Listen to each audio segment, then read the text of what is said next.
And you're live. Okay, this is House Education, Thursday, March 27th, 2025. Once again, continuing our discussion of a strike all amendment for H 454. Reviewing some areas that members wanted to go back and discuss. I would just like to ask, we had a presentation in our last session. Then people had some time to think. Are there any follow-up questions for Legislative Council on sort of the roles and responsibilities of the legislative branch, executive branch, even judicial branch? In that role? Yeah. I was just gonna say, I appreciated the memo. I think it's good reading for all legislators. Everything's good. Thanks, Ben. My pleasure. In our last session, we also seem to have put some finality on school construction, folding that in during the time that we've had off our little break here. Any further thoughts on that before we just say, good job, team?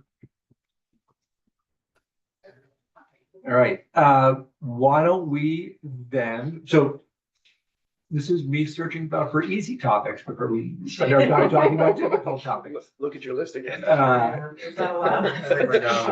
Well, I've got a small one and I'm going to bring it out and then I'm going to, if people are interested in bringing it. So, our, small team of, boundary subcommittee, there just has been some conversation about, should we say, current or former superintendent, business manager, school board member, just simply out of fear of a small pool to choose from.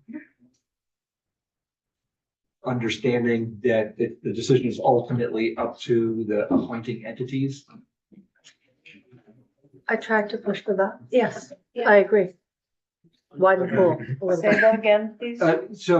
In our boundary, district boundary subcommittee, we have 5 people being appointed. I am not advocating for any more than that. Okay. But what I am saying is everything is former this and former that. I am a little concerned about a pool of willing applicants. So therefore, might it say current and former? Again, we're not saying who they are, because we have an appointing group of people to do that. So I may get outvoted on it if we do that, but I go back to not just impartiality, but the appearance of impartiality. So I'm not comfortable saying that they can be currently working individuals. I would like to stick with the former. Yeah, I'm not, Just saying. I'm not pushing for this, but I do sort of worry about saying you want this group of people to do it and then you don't quite get the group you want. Can I maybe add a different word then? But retiring or former. In other words, if you are can you be appointed having announced your retirement? Oh, Just a thought. Emily? I was just gonna say, in the current language, it says either a retired or former. I don't remember that, if that's a change. I don't know whether the pool is gonna be small because we have a lot of change, but people don't always stay in this state after they retire which is also, concern of mine. So I recognize the need. I would feel better with the retiring than the current, I think. All right. Agree with the issue. Okay, great. This is the kind of feedback I was looking for. Are people okay with retiring? I'm still more comfortable with the original, just because of pretty much what. retiring when? And, if we think that this is gonna be a problem, then maybe we should open it up to other people besides superintendents. We now have former school board members. Or former school, I mean, if we think the pool is gonna be small, then we should open up the range. Yeah, I mean, I don't know it to be true. It was. So how about for the time being, we'll leave it the way it is. Great. Assembling compromise. All right, let's talk about state board, then makeup. We will get testimony later today.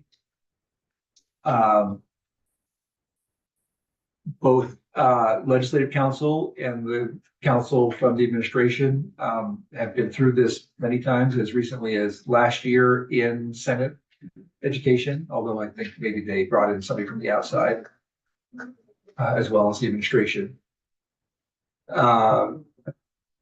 I believe we have some latitude here.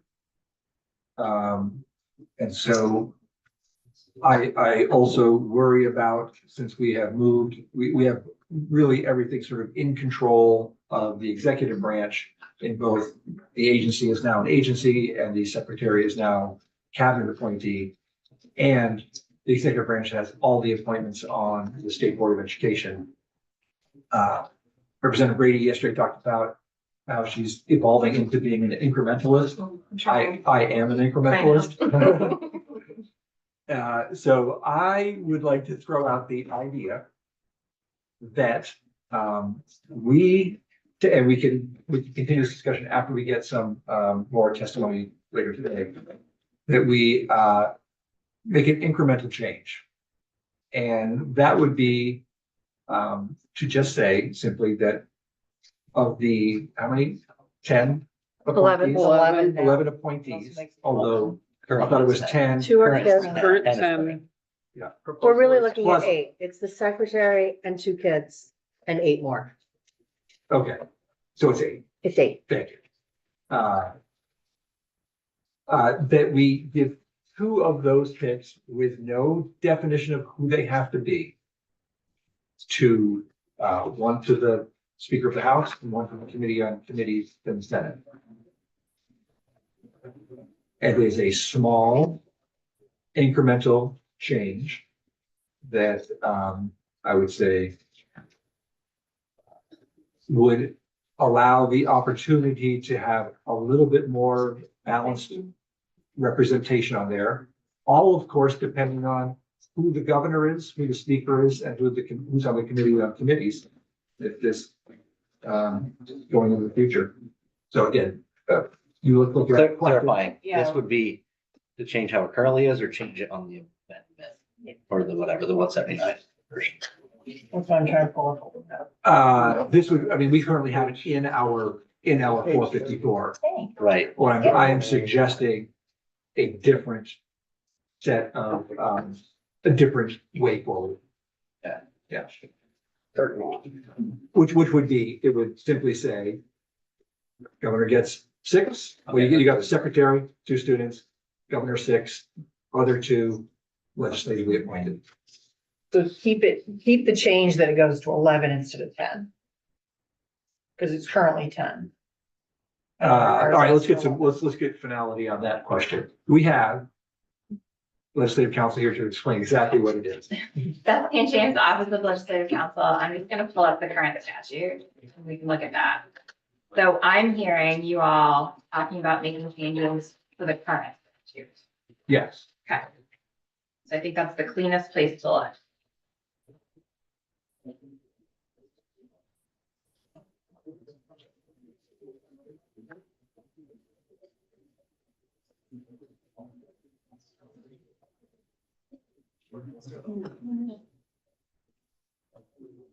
Okay. Currently, there are 10 members.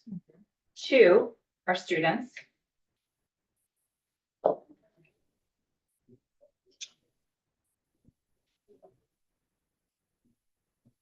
And then the rest are governor appointees.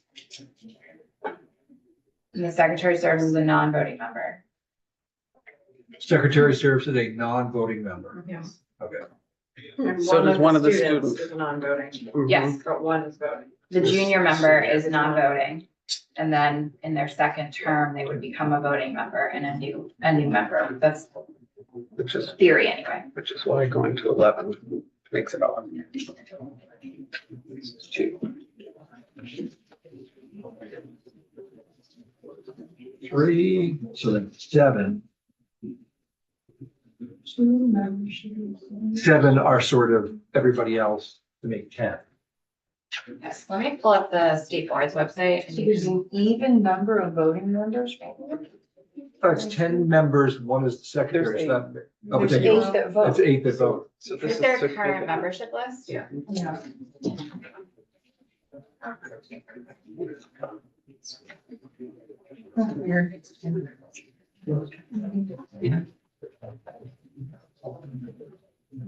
So it's actually, the state board is made up of actually 11 members, 10 of them, 9 of them are non-voting, sorry, 9 of them are voting. Okay.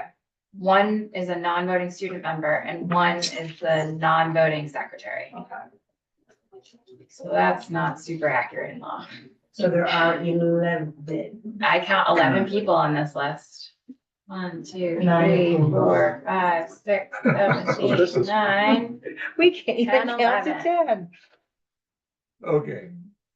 So we're looking at 11 people make up the board. 2 of them are students. That leaves you with 9. One of them is the secretary, the non-voting member, so that leaves you with 8 appointees, Voting appointees. voting appointees, Okay.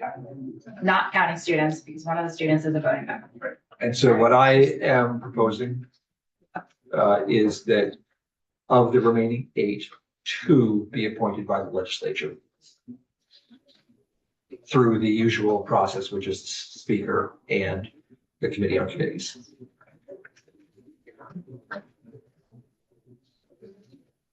Kate, you had your hand up previously. Can I make a different proposal? It's a democracy. Okay. I would propose that of the 8 left, that the governor chooses 4. And that the other 4 are chosen by the field, Vermont NEA, VSA, VSBA, and BPA. To ensure that we have people from the field representing public schools on the board.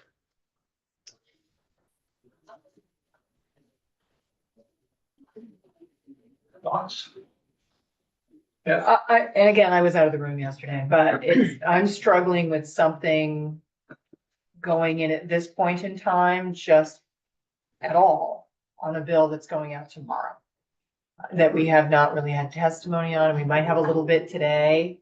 I'd rather leave the entire section out of the bill than have to put something through that has not been thoroughly vetted and had testimony from all sides. I'm sensing agreement over here to my left. Yeah. I would Just say the we've had timing of it. extensive testimony from the field. My- don't think So hang on, let's go. Go, Chris. I agree again with Rep. Quimby. I think I'm struggling with this section, for several reasons. The biggest one that I have right now is because we're dealing with, in 454, we have enough controversial stuff that we're gonna pull from there to deal with. This is something that's been a controversy for a while now, but we're looking at putting it into a bill that we're hoping that will pass. Why are we adding more controversy to a bill that we're hoping will pass when we have plenty of it? We have plenty of controversy to deal with. So, I mean, that's where I'm struggling right now with this whole thing. I was bringing forth my idea as a way that I would not call it controversial. We are the legislature. The idea of having a couple of members of the state board appointed by the legislature to me seems appropriate. And I would just say, especially as the legislature is putting in place all of this education transformation work. And as we, the legislature, are asking the state board to come up with some pretty significant pieces of policy. I appreciate that. I don't know if I'm completely there with Chair, your proposal. I've got to think about it. Like, I think that's what we're saying is kind of throwing it at us. I appreciate that. Why I like that over the other one is because the speaker and the committee of committees are elected and accountable to the people. I don't think the other ones, the 4Bs, would be accountable to the electorate. That's why I would urge against that. So I do appreciate Chair Conlon's proposal on this. I don't think that going after the state board right now within this bill structure, I don't think it's where we need to go as a committee. I would love this section to be just taken right out. To me, this is a poison pill. And I think it will be, I don't want to speak for the administration, but I'm pretty sure that this will be something for them to not like as well. Yeah, and I guess one thing I would just sort of say about mine is that, just in reaction to your comment, is that it does, we don't know, it will sort of follow the political direction of the state. So it could be a different party in the legislature, in the governor's office, and in the Senate. So I sort of, and it's a 11, what did we come up with, 11 person board. And I'm only talking about 2. And it does seem to me that, the legislature should have some say in a board that we are endowing with some significant rulemaking that we are asking them to do. And I'm not looking for a decision now. I think we only fair to wait until after we have testimony later, but I just want to put out there as a conversation. Representative Brady. I think just procedurally for us, that the testimony piece will be hard and that this is one that's more about politics and your kind of belief on things rather than, I think we can all get our, more than we can have somebody come in and give us numbers and I don't know that there's any testimony that's gonna, this is a bit more of a political / policy call. It helped me to hear that sort of, delineating statutory versus constitutional. I think, I'm hoping that we can make some incremental change in terms of what a problem we are trying to solve, is to say, how can we stabilize the political winds of our system, regardless of who is in the governor's seat. And I wasn't here in 2012. I don't know how I would have voted. I'd like to think I would have not voted to make the change then, but we're all here now. None of us were here then for that. But I'm certainly I think that we are in the construct of this bill and the sort of future state we're envisioning.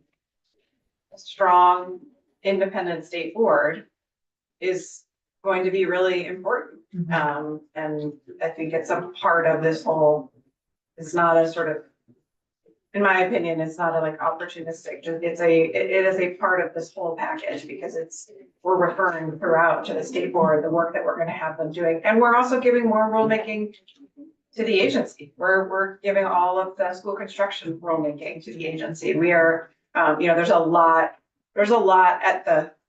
from the whole frustration about sort of local versus state. There's a lot, I think, more power or at least authority kind of coming together between the state board, the AOE at the central level here. And so as much as we can ensure that that is representative and diffuse enough not to be solely in one place, I think is really important to the overall package of everything that's in this bill.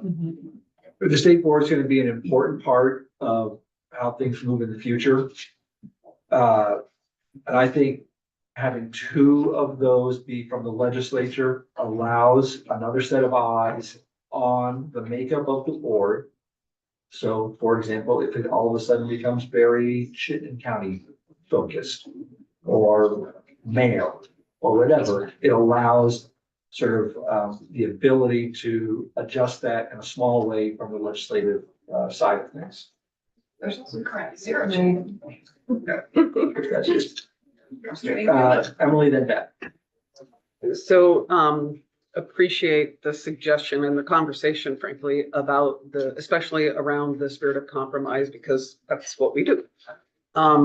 I personally, no one's gonna be surprised. I haven't changed my mind about how strongly I feel about strengthening the State Board of Education and its role in the state to support our public education system. So frankly, I would prefer that we appointed 4 as opposed to 2, but I probably can get behind the 2. I am fine with it being, if it were the 4, I'd still be fine with it being from the Committee on Committees and the Speaker of the House. So I respect that compromise as well. I think we could. Turn I think- everybody into an incrementalist. I do think Representative Tuke had a point, with the elected Yeah. position. Yeah. And I Yeah. think that that's, so, For me, just to organize my thinking around this may have a side by side would really be helpful to me. And maybe, here's what currently exists. Here's the Conlon proposal, McCann proposal, and maybe I need to do that myself, because just seeing exactly what the layout is of those positions, I think would really be helpful in my thinking as to where I want to go. Yeah, I mean, we've all received a few emails about this. And I know there's a lot of call for the field to be better represented and all that. I honestly feel like I'm feeling a call to have the legislature better represented on it as well. And I don't mean with legislators, but with, we know what happens if we get involved. Yeah.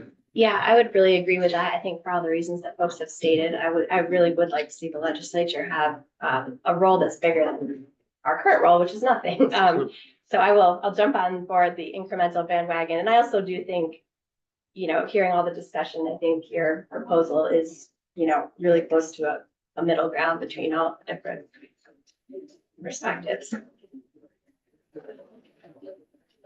Okay. Gonna let this sit because we have further testimony this afternoon.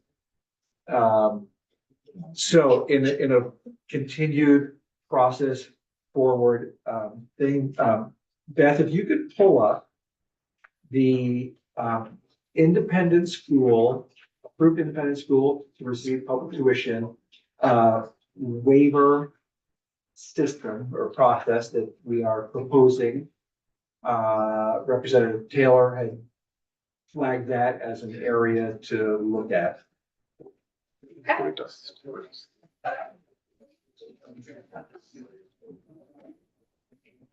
And I should say that there have been changes made since yesterday and they're all highlighted in yellow.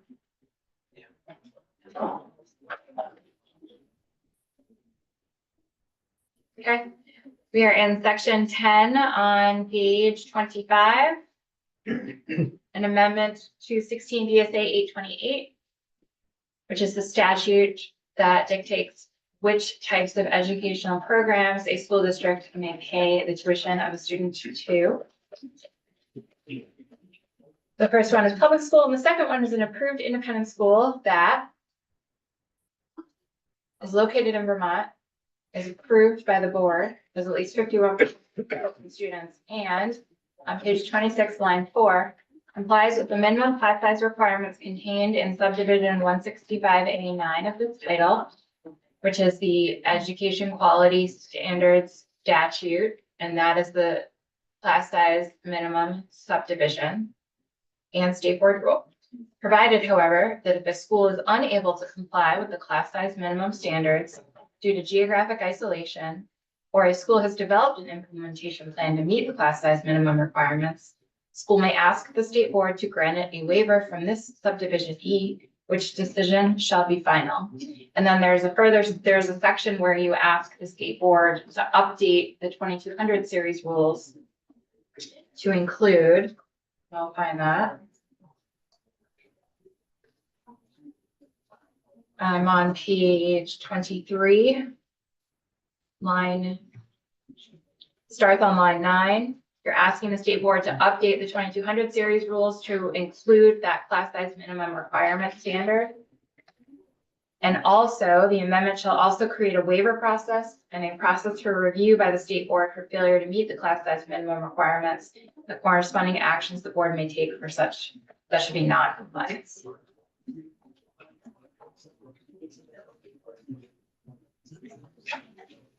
Questions?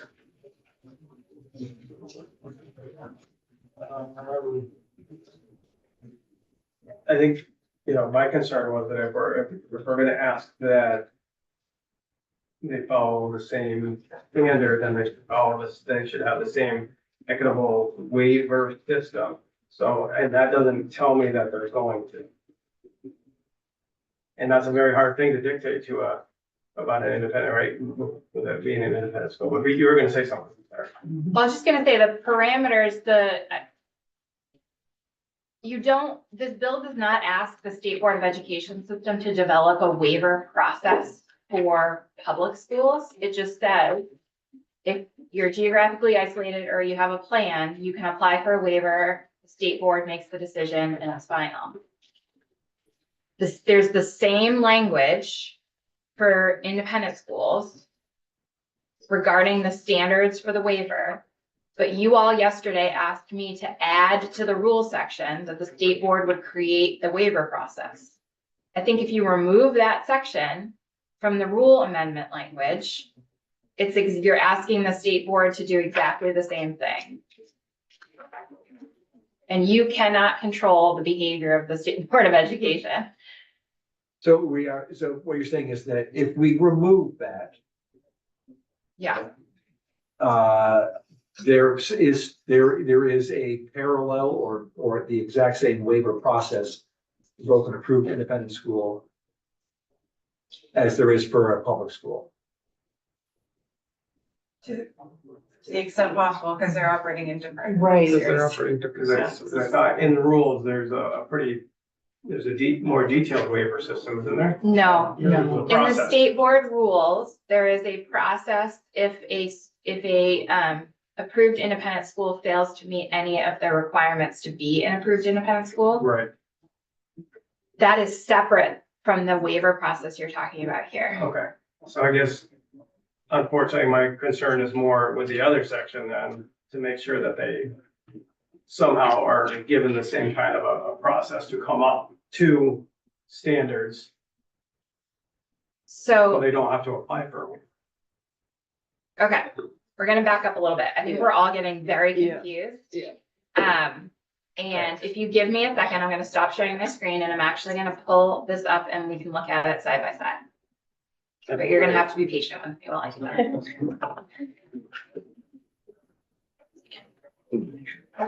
Can we be patient? You don't have a Only, choice. only if You're putting it nicely. she got up on that track. You know what? I think that's good for us. Good reminded. This will be fast. We're being very patient.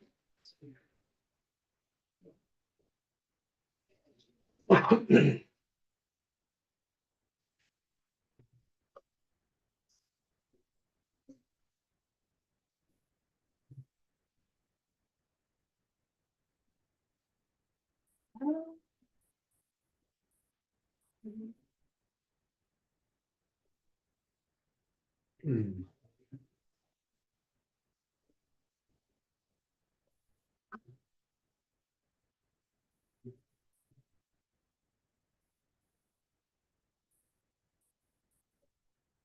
Okay, I'm not gonna be able to make the font really big because we're looking at two different things. So this is as big as it's gonna get.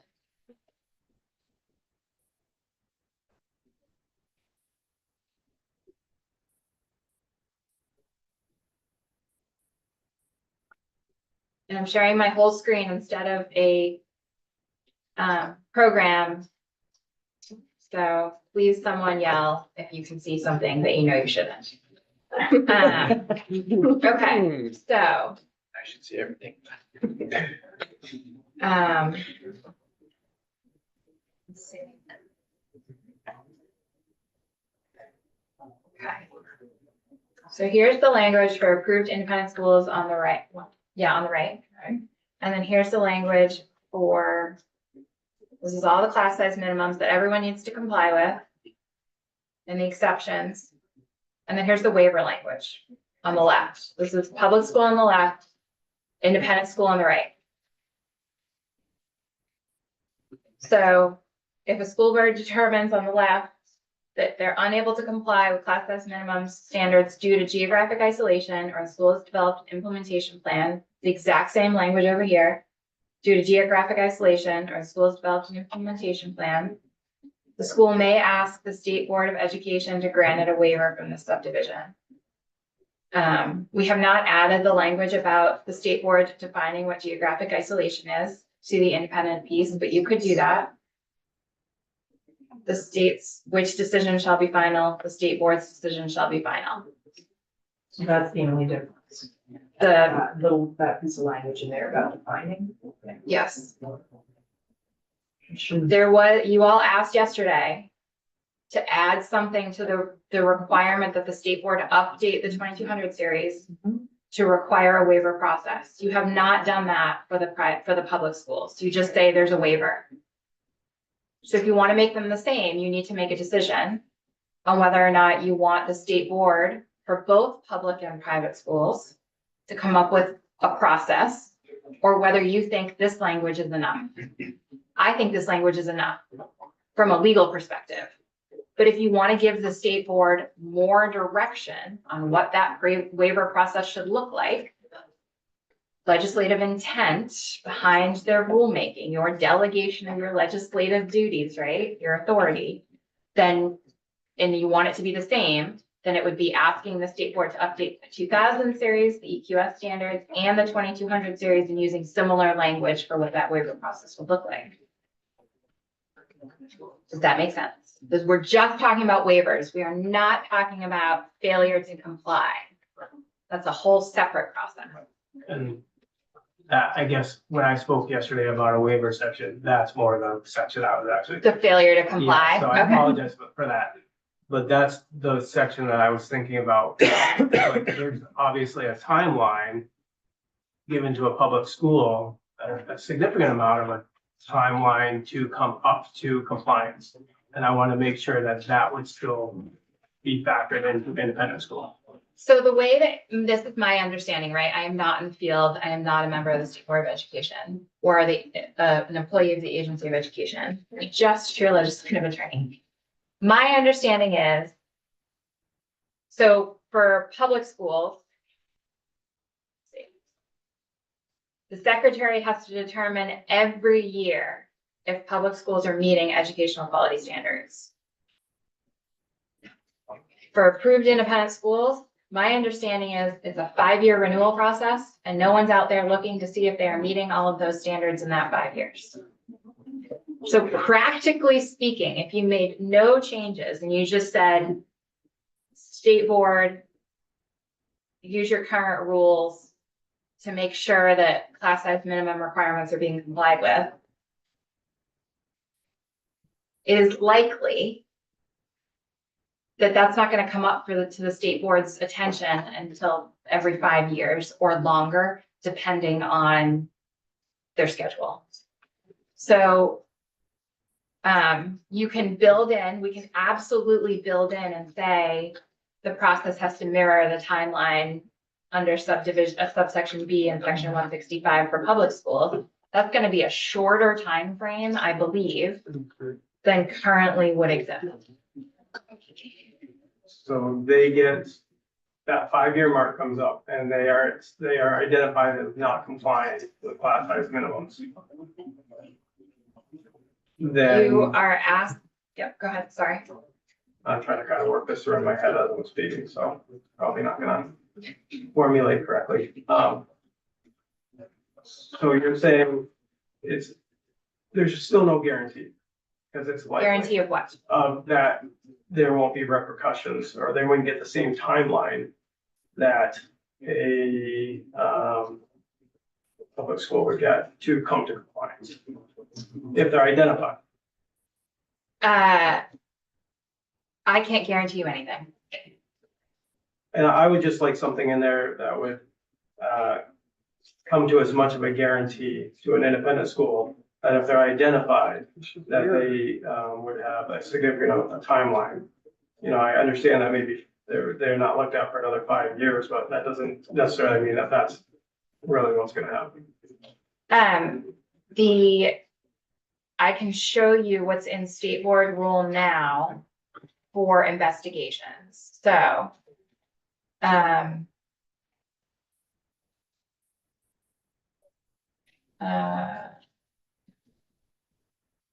So if there is a complaint about a state, an independent school failing to follow an applicable law or regulation, this is the due process piece put into law here, into the state board rules. And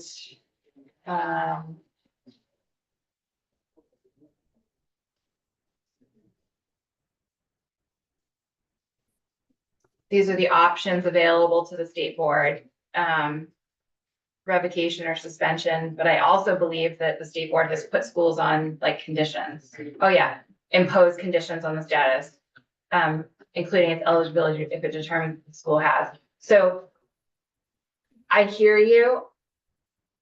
It's getting I think maybe what would be most helpful to me is just to hear the plain language of what the goals are, and I can try and do that if that is what the committee wants to see in the bill. But there are two different systems. And then it's gonna get really complicated if we're trying to say, okay, you have to follow the system, the independent school system for all of these things, except for this one thing, and for that one thing, you have to create a brand new process for approval, which you can do, but I'm gonna need time to work through that. Part of my point is how kind of convoluted this all is. But I'd like them to be treated equally if we're gonna ask them to be equal. I would too, if we're gonna open that, Yeah. same dollars, same rules, Yeah, and I that's will right. have, I can go there. bring back bills that will, I mean, that, I think we're in a very narrow place here that is showing the extraordinary challenges on a practical level, a real level, and equity level in our communities of parallel systems and different sets of rules. Yeah. I have very strong feelings about it that I have not pushed in this bill. And if we are talking about the entire education system, that should be on the table, is that we have cohesive rules for all of our public education paid students in the state. But to this, I'm setting that aside, and others may not see it that way. That is an enormous compromise for me and what I stand for and why I ran for office. This, though, if we go to this narrow thing that we are trying to address, which is class size minimums applying the same as best we can in parallel systems, unless we want to have a discussion about same rules for all of our kids and all of our dollars. The current statutes of what can happen in the public school scenario, playing this out, the secretary and state board have the authority to close a public school. Does that same authority exist? No.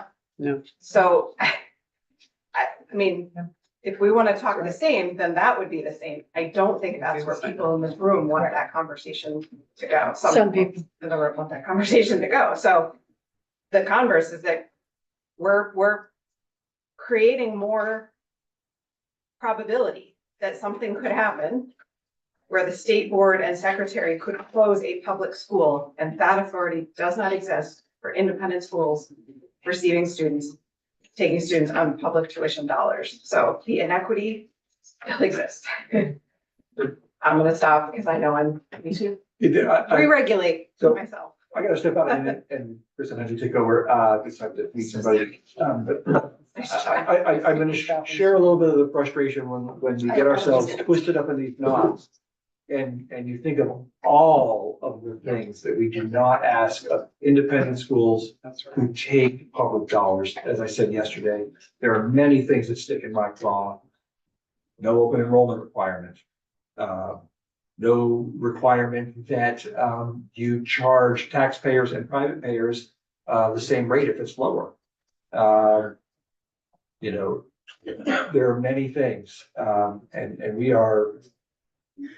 There's got to be a certain amount of expectation if we are going to continue to have schools that are independent but are mainly serving the role of receiving public dollars, to have at least some sort of equity. And I'm sharing Aaron's frustration, but I'm also sharing that I'm not saying we need to go there, Right. but there are certain things that we are asking of public schools that probably it needs to be a little bit more equitable. I don't consider what is proposed there, even if we were to pull the waiver process, to be frankly burdensome, especially when you talk about a 5-year renewal process. I'm gonna hold there. Chris, you are now in charge. Do not put anything out. I'll see you guys all over at the luncheon. Josh, you have your, So I think I'm trying to clarify your ask. somebody please. So currently in the proposed language, it's a 2-year process for the public school to get where they need to be before any formal decision is made by the agency. Am I paraphrasing that correctly? You don't meet them for 2 years. So if they get cited for not having the proper process, Two they have consecutive years. a 2-year, And they have a 2-year. like, So it's a 2-year average, but then they have 2 years to get in line. Does that sound right? If a school fails to meet the standards or makes sufficient progress within 2 years following the determination, the secretary shall recommend to the state board one of the following actions. Okay, so Chris, are you asking that from the time the independent school is cited for the violation, they get the same 2-year that the public schools will get? That's yes. Okay, so I'm just trying to make sure that I thought I had an answer to what you were saying. So that's, Somebody else in there? I mean, I guess we're where we need to be now. The point that I was gonna make, I guess I'll make it since you all let me, is that it was presented to me in a way that made sense to think about equity this morning, which was that if we're not gonna have the rules be the same for everyone, why not take away all the rules? And then that really highlights why we actually have rules, right? Because think about what rules you'd be taking away. You'd be taking away licensed teachers, you'd be taking away like a whole bunch of things that Peter just listed off. And then I think once they're gone, we realize, oh yeah, that was a really important rule. And so for me, that's just another way of thinking about it that highlights why these are important, not just sort of whether or not it's fair. I just want to put that out there. And I also think we're sort of in the spirit of incremental steps. I love that you are open to same rules, same dollars. I love that. Let's not. In ish. And this is one of those moments where we can make like an incremental change to make sure that what we're talking about is the same in both playing fields, little by little. And my point yesterday was if there was a non-compliant piece, there just needs to be a waiver piece also. And so I'm okay with saying there is a waiver. It can't be identical because they're parallel systems. But there is, at least in existence, a process to get a waiver at the same school. So think I'm okay with that language as it is until I think about it for 15 minutes. Yeah. Change my mind again. Over lunch. Okay, but at this point, I'm happy with it. We have about probably 5 minutes. I think we wanted to wrap up wherever. So I'm the only way I can understand how it wouldn't, putting this language in there would preserve the same would be if a school was up for renewal this year or next year. Right. And so 2-year. So if they were up for renewal, that's the one moment when it could actually be impacting. Other than that, they get the same. Am I right? Is that right? I don't know what they would get because this is a new requirement. You're Right. asking the state board to Got it. come up with that process. Which is an important point. Thank you. You can add, you could add language here that says the amendments, I'm gonna ignore the waiver language. The amendments shall create a process for review by the state board for failure to meet class test minimum requirements. And the corresponding actions the board may take for such non-compliance, provided however, that the process shall provide a substantially equal amount of time for a approved independent school to come into compliance as it provides for public schools. Yeah. That seems like a good compromise, or I'm, sorry, I didn't. No, I just jumped in. Yeah, I mean, if you could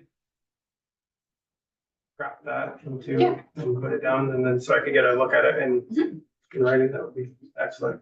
Yeah, I was gonna say, Thank my other Appreciate suggestion, that. the suggestion was just whether we could potentially clarify that with the intent language at the start of this section, but I think what you're proposing is probably a more direct and legal way to approach it.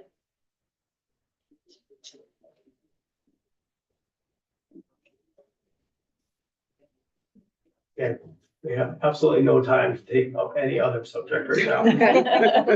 So why don't we call it here?